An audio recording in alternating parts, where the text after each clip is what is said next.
Hi. I really don't know for whatsoever reason. Um, Maybe here in Nigeria, or it's something I have observed for the longest of time that acne treatments, especially the ones you get over the counter, mostly are steroids, and these steroids obviously will bleach your skin.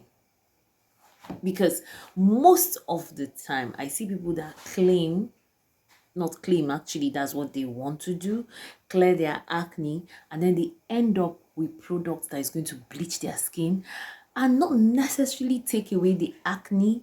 And then the unfortunate thing is the fact that most people that have acne are more focused on the acne scars over calming the acne down. I'll just, what I just said now, the statement I just stated now, just save it somewhere. We're going to use it later, okay? Hello, if you're seeing this for the first time, my name is Asma Zakari. I'm a cosmetic from Little based in Nigeria. I'm actually a cosmetic from Little for skin and hair of people that resemble me. Okay, melanin skin, okay. So here it is. How did I get my skin from this to this? It wasn't easy and it took a long time. To be honest with you, the reason why I would say a long time is the fact that there are a lot of people that are very, very impatient. So when I say a long time, we're talking of like 2 years. At some point, I just had to just forget about the timing. All I was concentrating on was results. That's one very important thing. Results. Whatever time is going to take, as long as whatever you're using, your cosmetic product, your skincare routine is effective, it comes with a huge advantage over disadvantage. And for me, things that even go slow and steady, I prefer them than quick action. Okay, after that, what next? I guess none of you can answer. All right, now here it is. Cleansing. Adult acne. Let me start first. Adult acne, right, can come for so many reasons. Honestly, I think there are so many reasons that have been on this space, on social media space, that I don't know if I should start running them down again, but let's just see what I can do. Number one, hormones. Adult acne, hormones plays a key role, especially for acne rosacea. Then bacterial acne, a lot of things could also still take a front seat for adult acne. Hygiene is another thing. Makeup is another thing. Not taking out your sunscreen properly. That's why you see some people will tell you that sunscreen is causing acne for them. It's not necessarily causing acne for you, but the fact that it is on your skin as a foreign body, either the chemical sunscreen or the mineral sunscreen, it needs to be taken out of the skin properly. You know, the thing about the skin, especially at night, it wants to be free. It's just like you now. Before you go to bed, you want to wear something very light. You will not wear your agbada or your jeans and go to bed. You want something very, very free. So the same thing with your skin. Your skin wants freedom. Even if you're not necessarily going to shower at night, at least you should give your skin the luxury of washing it, especially the face that is most exposed to all of the natural and whatever situations. Okay, cleansing is one very important thing. I've stated it already, low key for whatever type of acne, either the hormonal one or the bacterial one. Okay, in my own case, I noticed I was battling with the two. I had the hormonal acne, the acne rosacea, which mostly comes from your late 20s, 30s to 50s. In your 40s is worst. Honestly, for whatsoever reason, I don't know why in the 40s it is worst.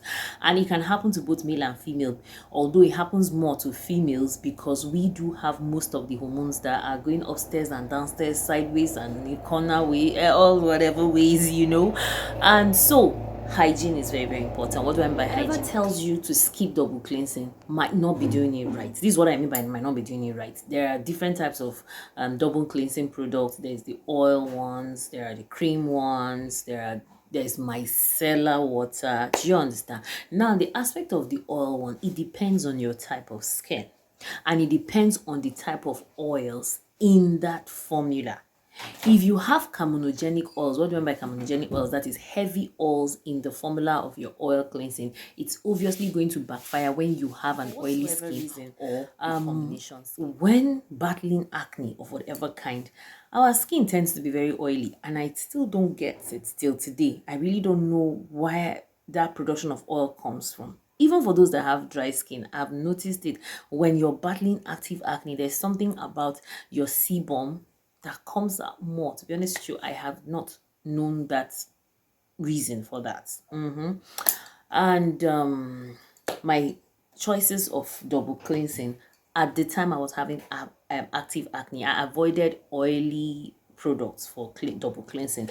I was on micellar water and face wash. This was my first and this was my second, and that's why it's called double cleansing. Micellar water came first, and then secondly face wash. But meanwhile, I wasn't using an ordinary face wash like this. I was actually using Panoxyl. I was using a face wash that had benzoyl peroxide in it. Yes, I was fluctuating 2.55, and there was something when I was using the face wash with Panoxyl, because like I said at the beginning, it was chronic. Like, I don't even need to hide it. Like, I don't, why am I actually hiding it? Yeah.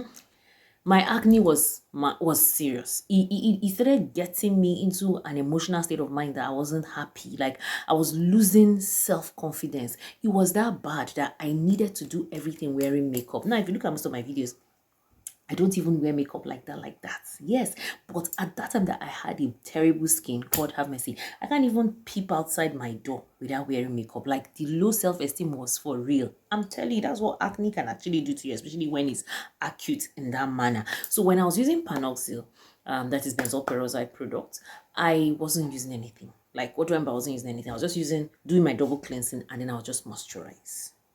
That moisturizer at that time didn't even have any tyrosinase inhibitor. And that's one very important. That's why I said take note of what I said at the beginning. For whatsoever reason, I don't know why people with acne tend to be paying more attention to the acne scars over trying to calm down the acne itself. And that is what leads to a lot of them going to put their hands on steroids and end up bleaching their skin and making the acne worse, and even the acne scars they are trying to hide worse, because there's something about lightening the skin.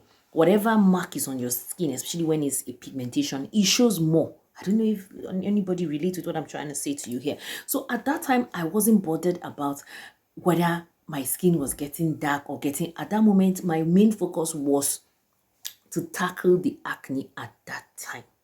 So you understand what I'm trying to say to you? So at that time, even my moisturizer did not have any tyrosinase inhibitor. It was just a full-time moisturizer with humectant in them and not heavy oils, obviously.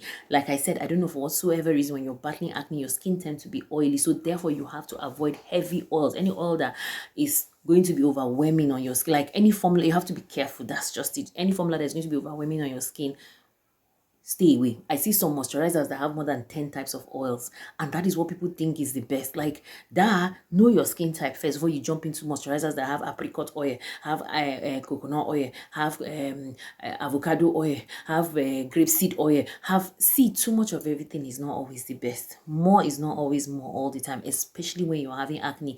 Simplicity is the best. Because automatically, whether you have a sensitive skin or you do not have a sensitive skin, as long as you're battling acne, automatically your skin is triggered into sensitivity. Okay, so when the acne rosacea and acne, but normal bacterial acne calmed down, then I left Panoxyl. You know, the thing about Panoxyl, I see it under, if I'm not even, it is what it is, under a prescriptional strength. That's the way I see it, because it comes with a lot of disadvantages. It dries out your skin. It makes your skin super duper uncomfortable. And when you're using Panoxyl, for me, there is no need of using any other active. What do I mean by that? There's something about benzoyl peroxide. It does a job that resembles that of a free radical. Don't get it twisted. It's going to help to kill the bacteria, acne, and even help to calm down the rosacea, right? But there's something about it. It mimics a free radical. What do I mean by that? It darkens the skin. It compromises your skin barrier. That's the truth. It does compromise the skin barrier. So that's why you have to go less is less when dealing with products with Panoxyl. Less is less. I'm telling you, I wasn't using anything. I wasn't using vitamin A. In fact, why should you even go near vitamin A when you're having active acne? That's one very important thing. Don't go near vitamin A when you're having active acne. Don't even go near vitamin C. Among the 3 skin vitamins, A, B, and C, only vitamin B will be added into your skincare routine. And this is what happened much later. After I really got to tame those acne, I now switched to salicylic acid and azelaic acid. And like I told you guys, I'm a cosmetic formulator, so everything I used was from my cosmetic brand. So aside the double cleansing that I showed you at the beginning, that was when I stopped using Panoxy. I started using face washes that had mild surfactants in them, like cocomido, propylene betaine, AOS, alpha olefin sulfonates. Those were the kind, that is what is in this type of face cream. That's the ingredients, the surfactant responsible for the surfactant value in this face wash. Okay, so and I now introduce salicylic acid at 2%, yes, and then azelaic acid at 10%. All these are cosmetic strengths. Yeah, cosmetic therapeutic strength that will work. So first and foremost, I noticed that my acne started drying out, yes, and then the azelaic acid does a good job of killing the bacteria that even causes that rosacea. So that is why all the time acne rosacea is linked to azelaic acid, salicylic acid is linked to bacterial acne. So because I had the two types of acne, I was using these two. But guess what? I wasn't using them the same time, because these two, they can make your skin dry. Yeah, they can dry out your skin. So I necessarily wasn't using them the same time. I was interchanging them, right? And salicylic acid is a beta hydroxy, BHA. It has exfoliating factor, and it goes deep into the skin to clear the pores, because where does those bacteria hide? Under the pores. And there's another very important thing again that people are, well, I think people know better now. DIYs during acne is a no-no, especially DIYs that include sugar, that include heavy oils. I've seen people making scrub with massive amount of oils, and I'm like, why? And the selection of oils are weird, very, very weird. What I mean by that.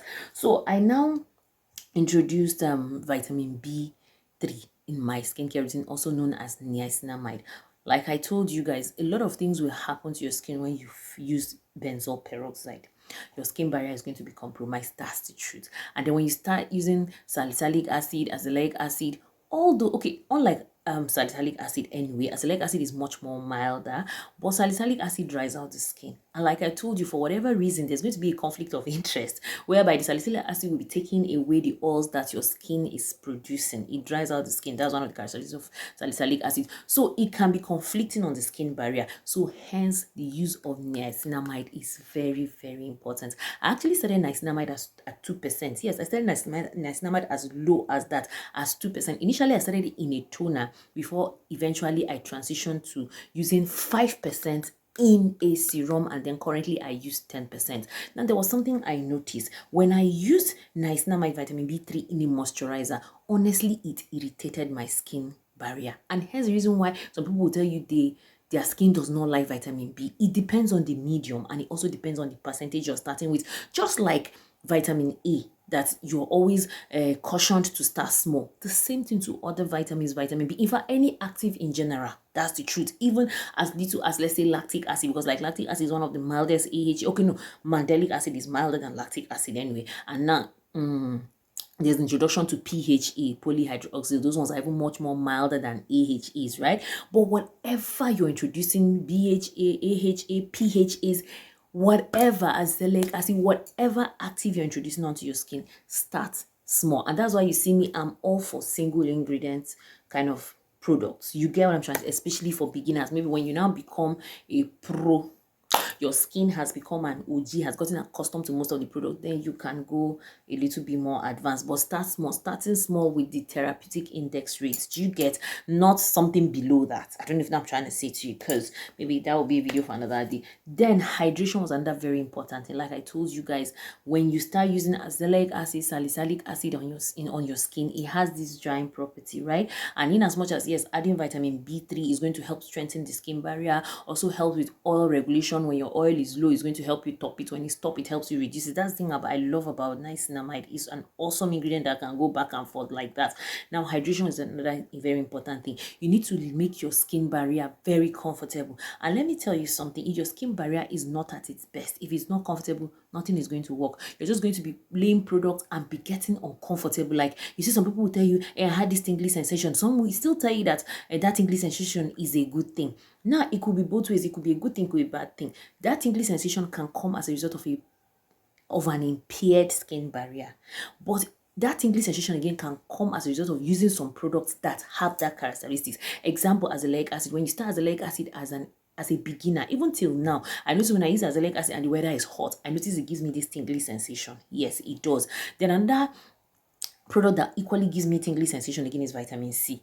I'm telling you, I don't know if it's just me. Yeah, but it gives me that tingly sensation. So there are some certain ingredients that have that tingly sensation. But when you are applying virtually everything, even to your mildest moisturizer, you're having tingly sensation, then there's a problem. Then the skin barrier has an issue. There's something probably you're using or something that you have used that has triggered or sensitized the skin barrier. So basically, that was what I used at the beginning of my journey. Then my moisturizer, of course, I can't forget moisturizer. Very, very important. I don't know why some people will tell you that they don't use moisturizer. Why? Why? Especially when you have acne, you need moisturizer because you need something to, at the end of the day, in as much as you're working hard to clear the acne of whatever kind, you need relief. You need, because that acne now has triggered the skin barrier. And if there's anything we, the melanin skin, hate, our melanocytes do not feel comfortable with, is any trigger, from inflammation, especially acne.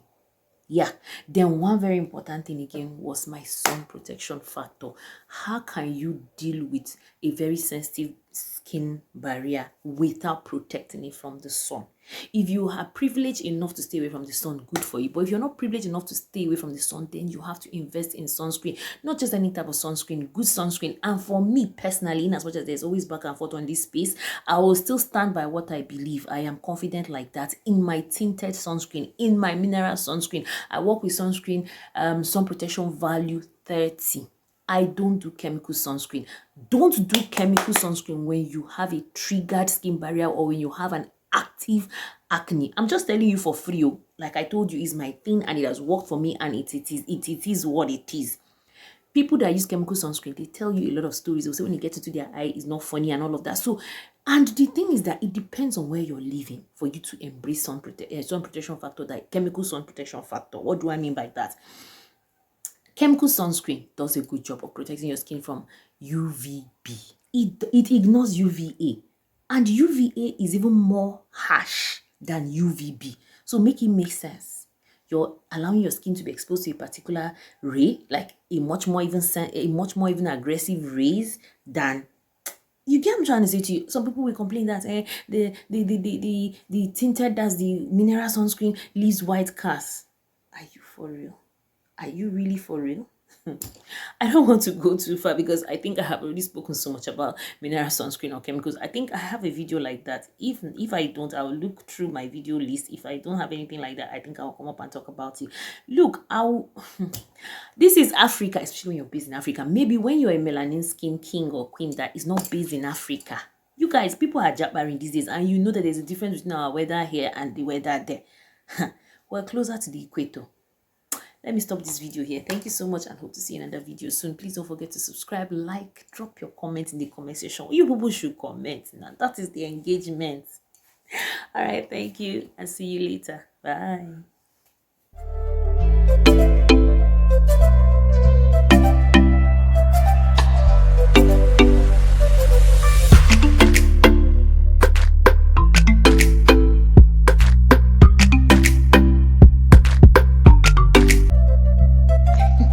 It's Strong Case the Jam Maker.